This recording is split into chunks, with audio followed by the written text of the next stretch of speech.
Hello dear students, आप देख रहे हैं हिंदी एनसीईआरटी।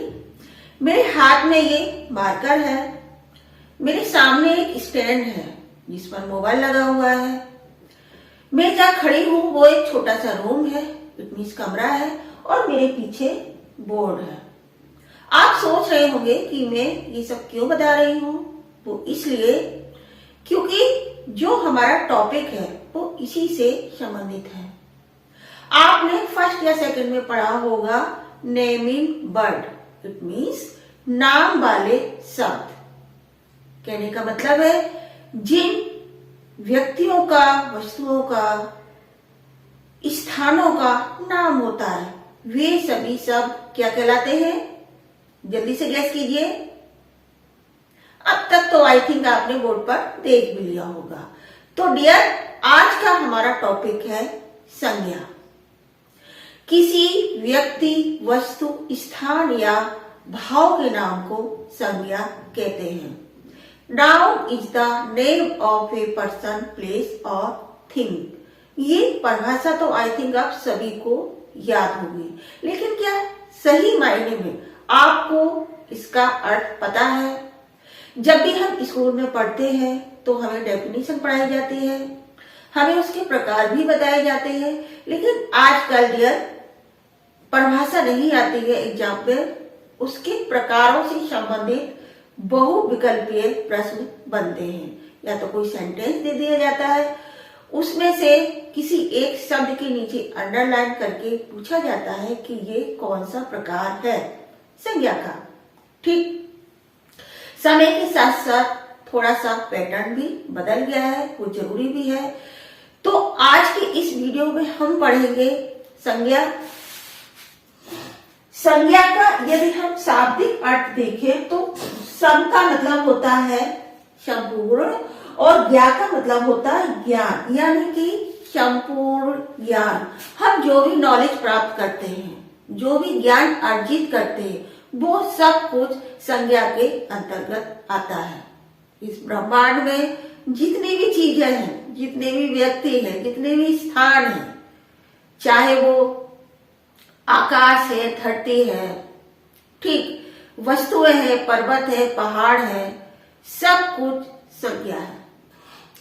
अब हमें पता ये करना है हम कंफ्यूज सबसे ज्यादा कहाँ होते हैं? जब हम इनके प्रकारों को पढ़ते हैं। कौन सा शब्द व्यक्तिवाचक संज्ञा है, कौन सा शब्द जातिवाचक है और कौन सा भाववाचक है। तो आज की इस वीडियो में हम कोशिश करेंगे यही सब आपको बताने की।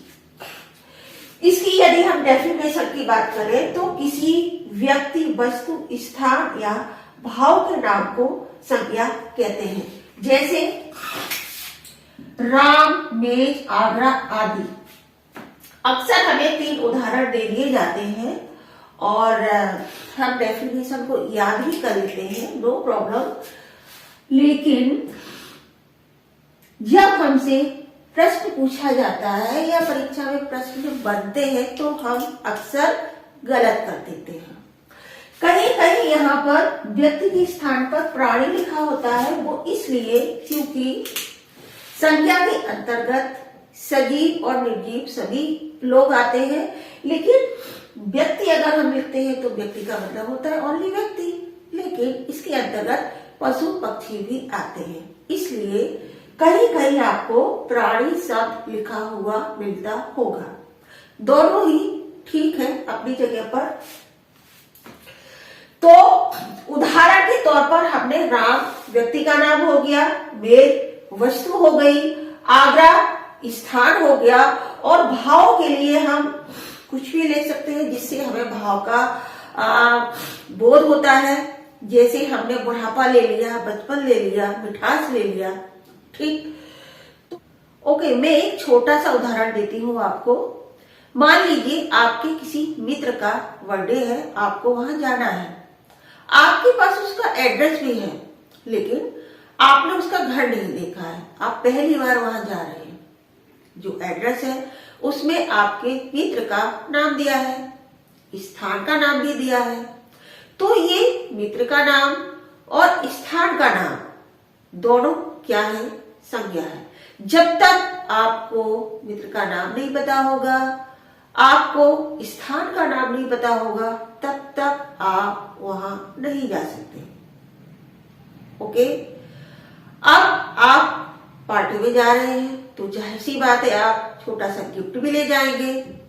तो वो गिफ्ट क्या है? वस्तु है। और जब हम जाते हैं पार्टी में तो जाहिर सी बात है कि हम स्माइल के साथ जाते हैं, खुशी देने जाते हैं, खुशी में शामिल होने जाते हैं। तो ये क्या है? हमारे भाव है, जिस भाव के साथ हम जा रहे हैं। तो देख सकते हैं आप, इस छोटे सी उदाहरण में व्यक्ति का नाम भी आ गया, वस्तु का नाम भी आ गया, स्थान का नाम भी आ गया और भाव भी आ गए।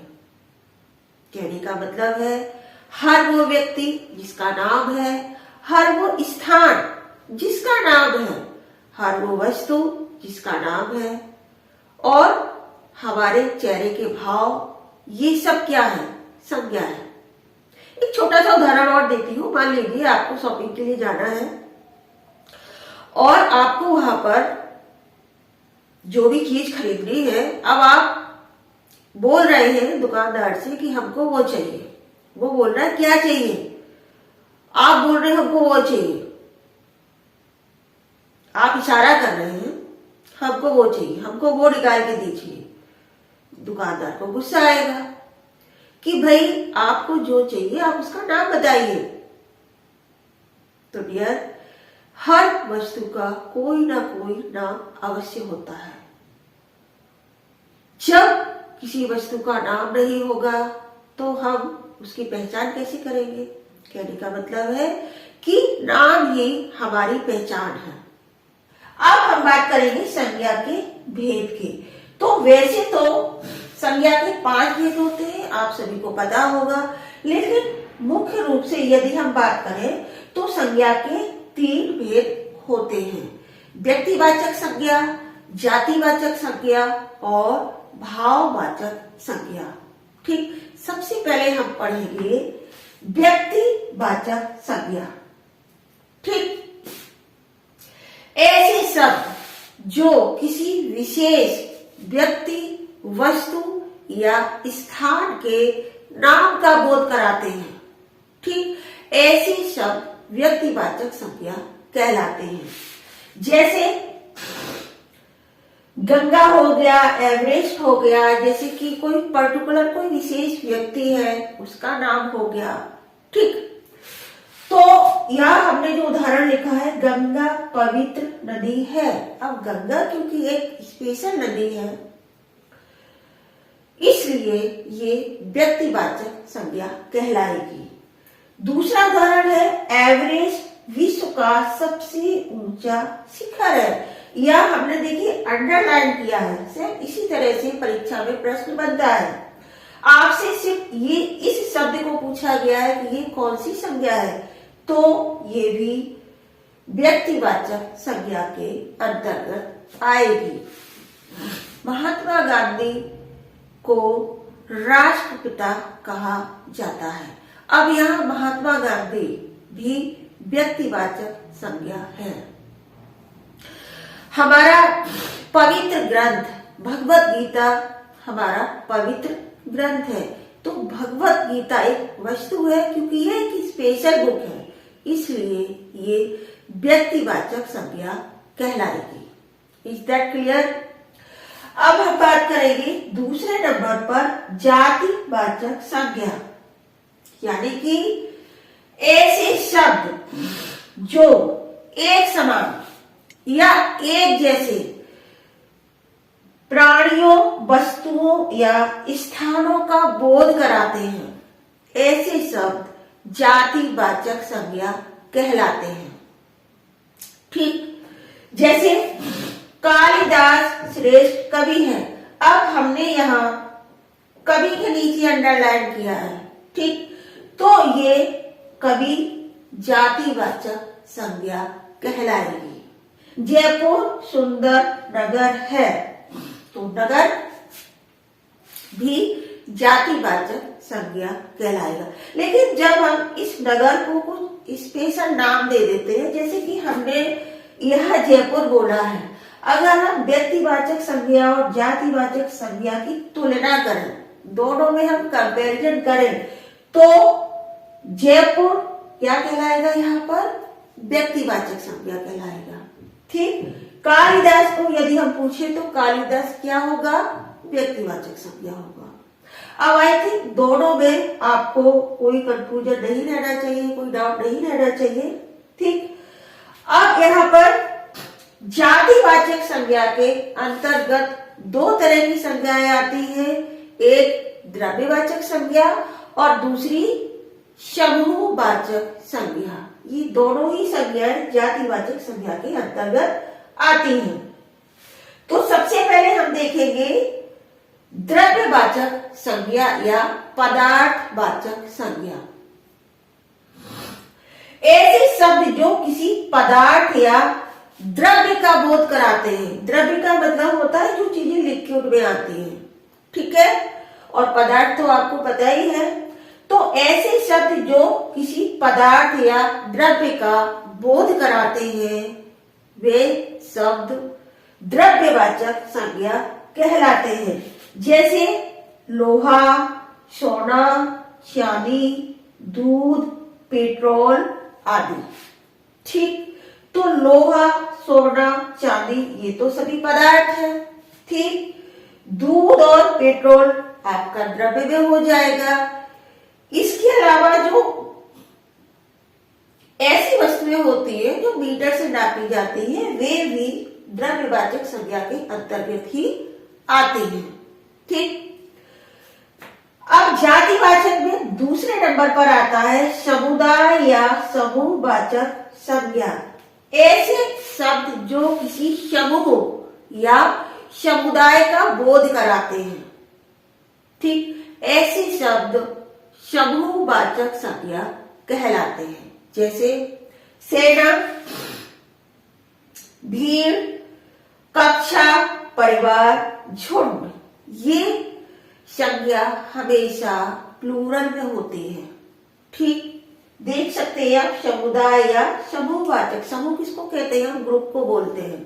ठीक है, कई सारे विद्यार्थी हैं, कक्षा में तो बहुत सारे विद्यार्थी होते हैं। ठीक है, तो एक समूह को हम झुंड, बकरियों का झुंड होता है, गायों का झुंड होता है, पक्षियों का ग्रुप होता है, झुंड होता है। ठीक है, भीड़, किसी भी चीज को लेकर जब आंदोलन वगैरह होते हैं, भीड़ होती है, क्राउड होती है, तो ये सब क्या है? समुदाय या समूहवाचक संज्ञा है। ठीक है, अब तीसरे नंबर पर आता है भाववाचक संज्ञा। तो भाववाचक संज्ञा की यदि हम परिभाषा की बात करें तो ऐसे शब्द जो किसी व्यक्ति या वस्तु के गुण या दोष, मतलब अच्छाइयां भी बुराइयां भी, भाव, दशा या अवस्था का फील कराते हैं या फिर बोध कराते हैं, ऐसे शब्द क्या कहलाते हैं? भाववाचक संज्ञा कहलाते हैं। जैसे चाय में मिठास है। ठीक, कृष्ण सुदामा की मित्रता अमर है। अब यहां पर हमने मित्रता पूछा है, मिठास के नीचे अंडरलाइन किया है, तो ये दोनों ही शब्द क्या कहलाएंगे? भाववाचक संज्ञा कहलाएंगे। मिठास मतलब वो चीज मीठी है, हमें कैसे पता चला? जब हमने खाया और हमको उसमें मीठा जैसा फील हुआ, तो ये भाववाचक संज्ञा कहलाएगी। ऐसे शब्द जो भाववाचक संज्ञा के अंतर्गत आते, ऐसी चीजों को हम फील कर सकते हैं, हम महसूस कर सकते हैं, उनकी अनुभूति कर सकते हैं। भाववाचक संज्ञा को हम काउंट नहीं कर सकते, हम देख नहीं सकते, हम छू नहीं सकते। ठीक है, ऐसे शब्द भाववाचक संज्ञा कहलाते हैं।